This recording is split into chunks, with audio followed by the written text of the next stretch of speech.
Продојдовте во урбаните вести на Прва Скопска.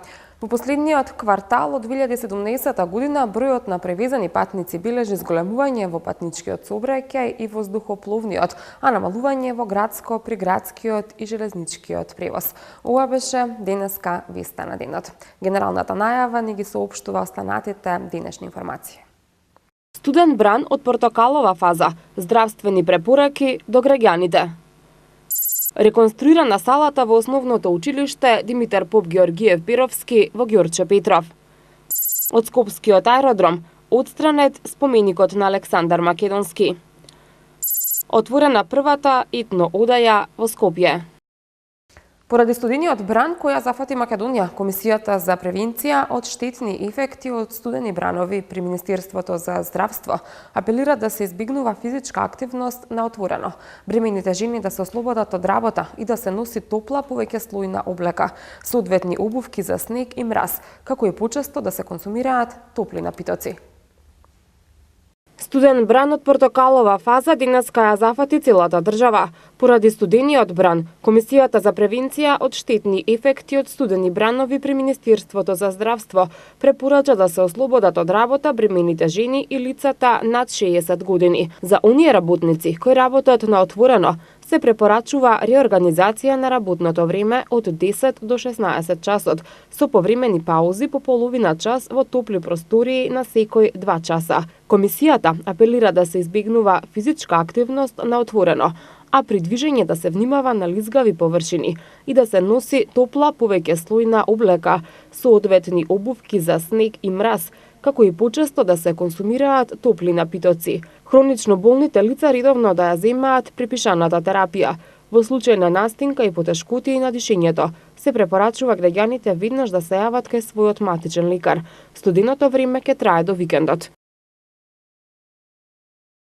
Советниците во Советот на град Скопје одлучија на РЖ услуги комплекс Железара да им биде скратено поволното плаќање на вода, која е користат од јавното предпријатие Водовод и канализација. Град Скопје со поранишната рудници и железарница Скопје во 1970 година имале склучено договор со кој тогашната рудници и железарница, а сегашна РЖ услуги што ги обслужува Макстил и некои други субјекти во комплексот на поранишна железара не ја наплаќале питката вода.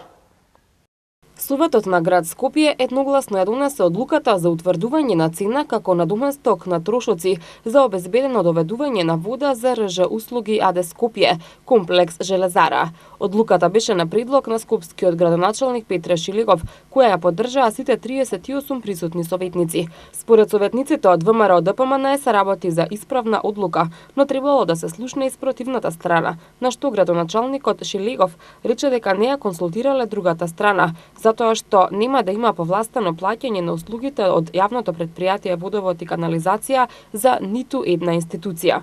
Додека сите правни субјекти во градот Скопје на јавното предпријатие Водовод му исплаќаат околу 44 денара за 1 кубик, РЖ услуги, односно Макстил и останатите компании во тој комплекс за 1 кубик вода на јавното предпријатие Водовод му исплаќаат 3,5 денари. Вакво нешто е недозволиво да продолжи како понатамошна пракса. 27% од водата треба да бидат платени соодветно, иако мислам дека лично најдоброто решение е да си најдат извор на техничка вода, а питката вода да може да ја дистрибуираме до нашите граѓани како идни корисници. Град Скопје со поранишната рудници и железарница Скопје во 1970 година имале склучено договор со кој тогашната рудници и железарница, а сегашна РЖ услуги, што ги обслужува Макстил и некои други субјекти во комплексот на поранешна железара, не ја наплаќале питката вода.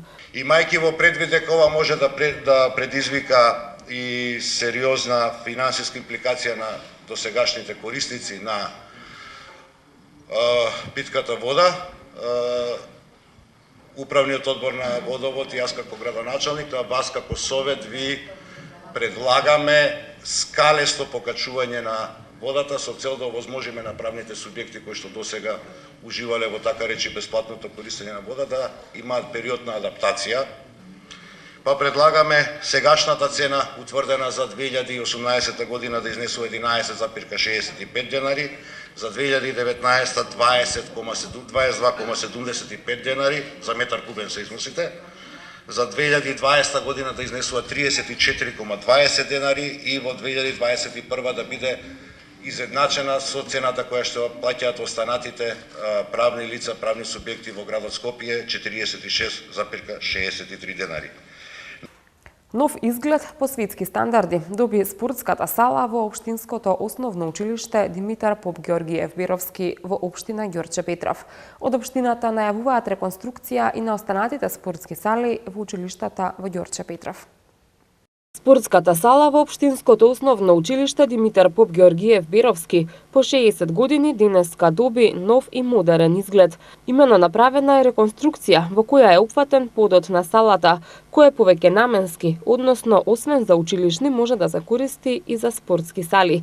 Истиот е одобрен и од Интернационалната федерација за ракомет.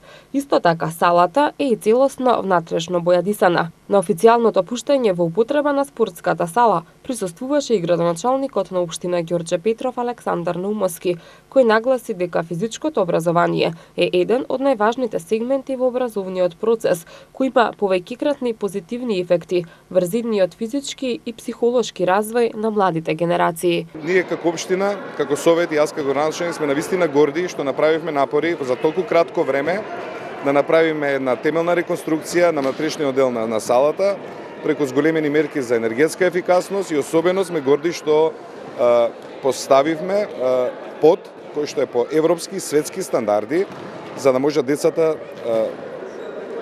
пристојно и на современ начин практикуваат физичкото образование. Освежени се и реквизитите во салата, дополнително обезбедена дополнителна спортска опрема. Спортскиот систем е непропустлив, со постојана еластичност, безбеден, со добра отпорност на грибење и абразија и погоден за активности на деца во раст и развој. За понатаму, планирана е реконструкција и на други сали во училиштата низ општината, со што децата ќе добијат современи и безбедни услови за реализација на наставата по физичко образование. Директорите на основните училишта добија напатствија за да даваат соодветни предлози и идеи, особено за развој, системски развој на спортот и користење на спортските објекти. Исто така, во соработка со Агенцијата за спорт и млади, веќе сме во фаза на проектирање, кој што ќе се финансира од Агенцијата спорт и млади преку владата на Република Македонија за базен во склоп на основното училиште Мирче Ацев, а истовремено паралелно во зависност од финансиите и средствата и програмата која што е за спорт, веќе иницииравме и спортска поддршка, финансиска поддршка на спортските клубови, а во меѓувреме ги реновираме и реставрираме сите други спортски објекти кои што се запуштени во општината. Со цел промоција на спортот во општина Карпаш, како и за поголема едукација на младите спортисти. Денеска општина Карпаш и Сдруженијето на граѓани Центар за едукација и менаџмент во спортот склучија меморандум за соработка. Општина Карпаш и Сдруженијето на граѓани Центар за едукација и менаџмент во спортот склучија меморандум за соработка во областа на промоција на спортот во општината, како и едукација на младите спортисти. Градоначалникот на општина Карпаш Стефан Богоев посочи дека локалната самоуправа е посветена на враќање на спортскиот дух во Карпаш и идентификација на младите таленти. Целта е преку оваа соработка да се зголеми интересот и масовноста на училишниот спорт и да им се даде патоказ на младите за нивен вистински напредок и развој. Меморандумот предвидува и преземање на активности за подобрување на дел од спортската инфраструктура во општината, стручна едукација за учениците и спортските работници, како и вмрежување со други институции и организации кои работат на подобрување на состојбите во спортот. Инаку општина Карпаш веќе е во подготвителна фаза за изградба на еден рионски базен, како и формирање на нова современа фитнес зона во Карпаш 4. Станува збор за инфраструктурни објекти кои ќе може да ги користат и учениците од основните училишта, а рекреативно и сите граѓани на Карпаш. Минимално присуство на теми кои можат да бидат третирани од родов аспект, а уште повеќе минималниот процент на користење родово сензитивен и родово афирмативен пристап во поглед на еднаквоста на мажите и жените е резултат од спроведеното истражување за родот во телевизиските програми во 2017 година. Денеска исто така Агенцијата за медиуми презентираше и радио и ТВ спотови против сексизмот во медиумите. Родовите прашања во програмските концепти и содржини на дневно-информативните емисии на телевизиите на национално ниво и начинот на прикажување и представување на жените и мажите во рекламите се двете анализи од кои се состои истражувањето за застапеноста на родот во телевизиските програми.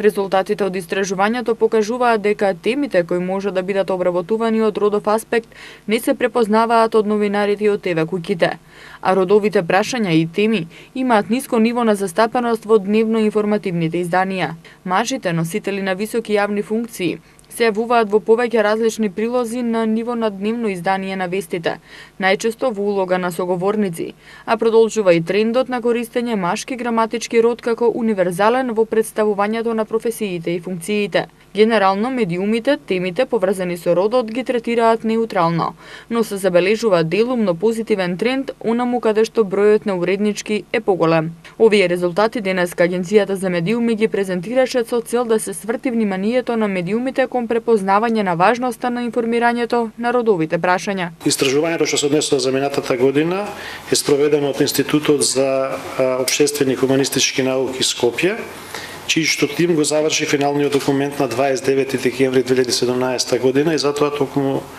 денес ја правиме оваа презентација. Во меѓувреме анализите беа преведени на албански и на англиски јазик, а во текот на месецот тие ќе бидат и отпечатени во посебна публикација. Во однос на рекламите се забележува дека постои одредена изедначеност во поглед на застапеноста на мажите и жените, но гласот кој говори во рекламите е повеќе застапен на мажите.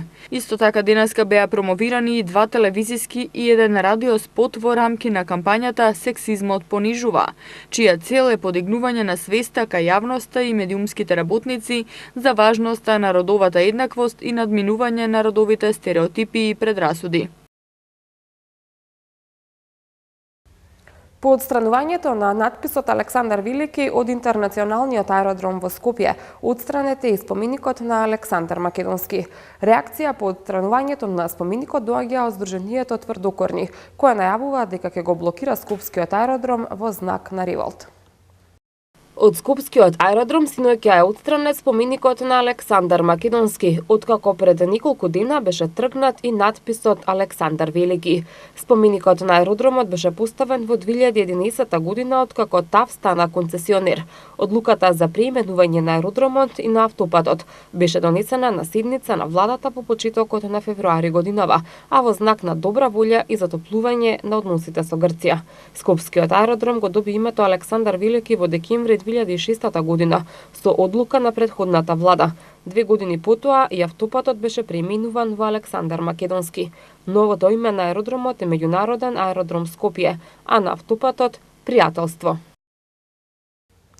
Македонија се приклучува во одбележувањето на часот на планетата Земја, кој ќе се одржи на 24 март во 20 часот и 30 минути, кога во мрак ќе потонат над 8000 града во повеќе од 180 држави широм светот.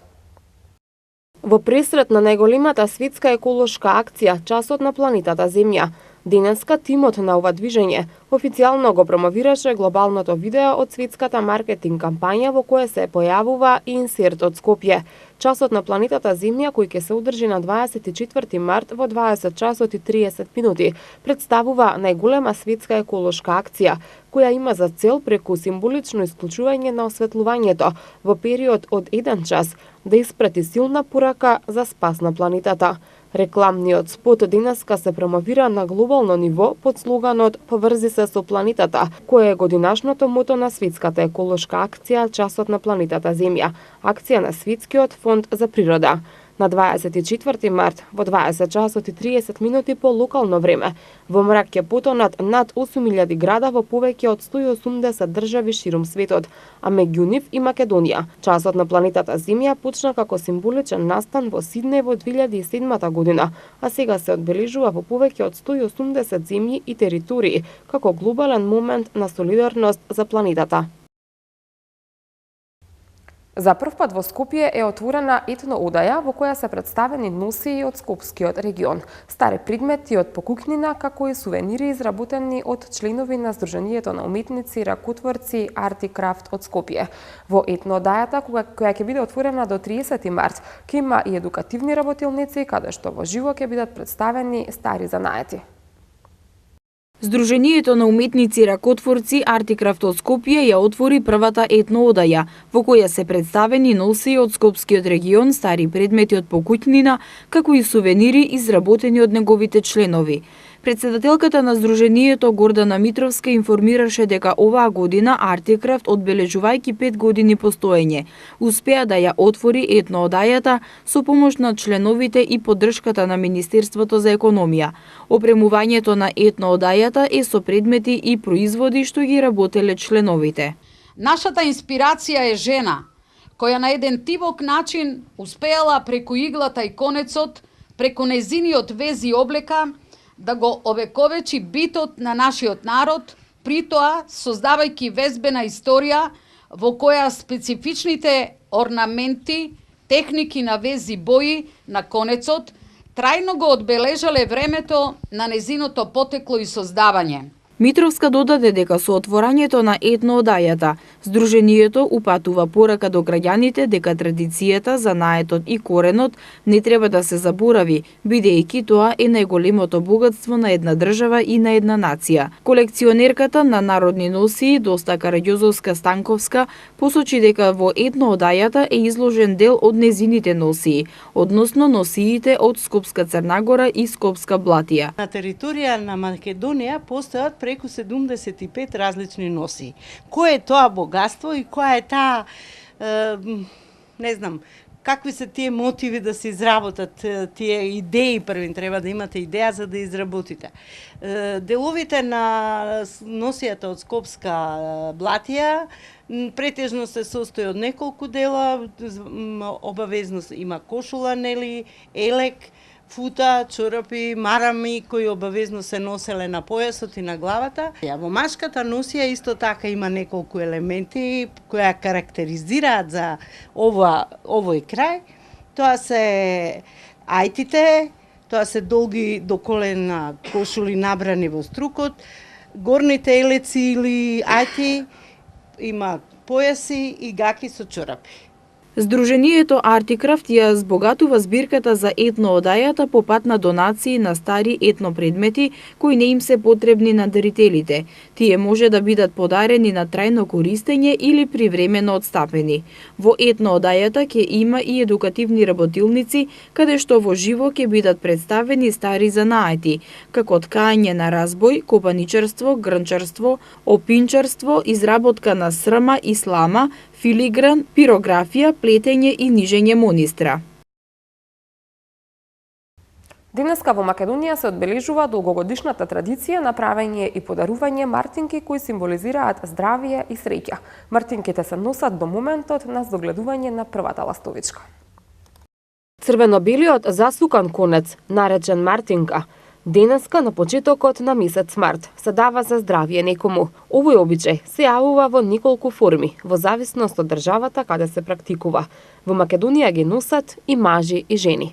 Мартинката представува засукан бел и црвен конец, најчесто волнен. Боите имаат строго определена смисла. Црвеното ја символизира крвта, а белото – среќата и животот. Традицијата е на првиот ден од март на старата жена во семејството да врзува на рацете на децата засукан бел и црвен конец за здравје и против уроци.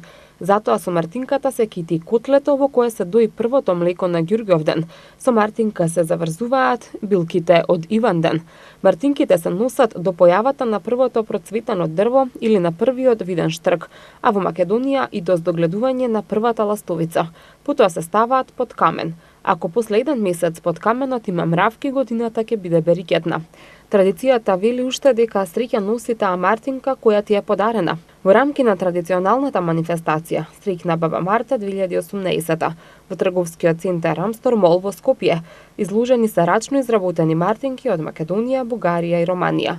Организатор на настанот е Центарот за научно истражување и промоција на културата ХАЕМУС и е дел од активностите врзани со интернационалната апликација во УНЕСКО по повод признавањето на овој традиционален украс како нематеријално светско културно наследство.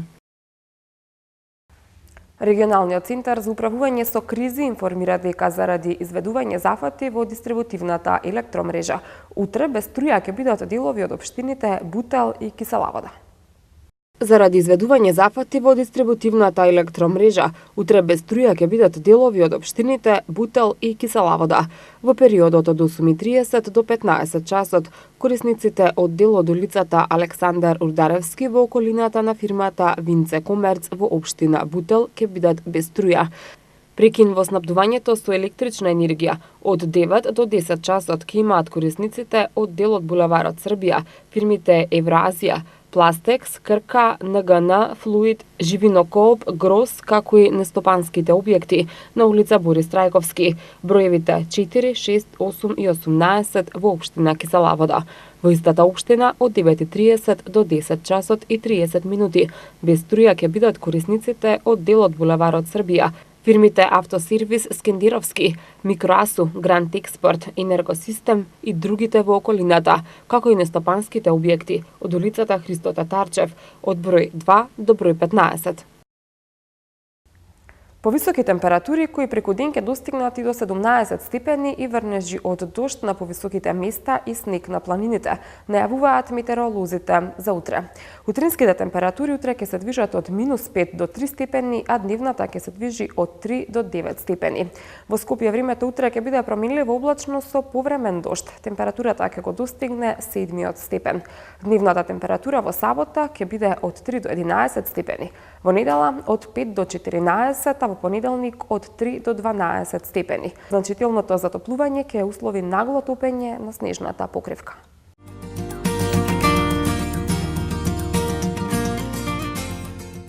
Тоа беше се што подготвивме за ова издание на Урбаните вести. Ви благодариме за вниманието. Имајте пријатна вечер со нашата програма. Довидување.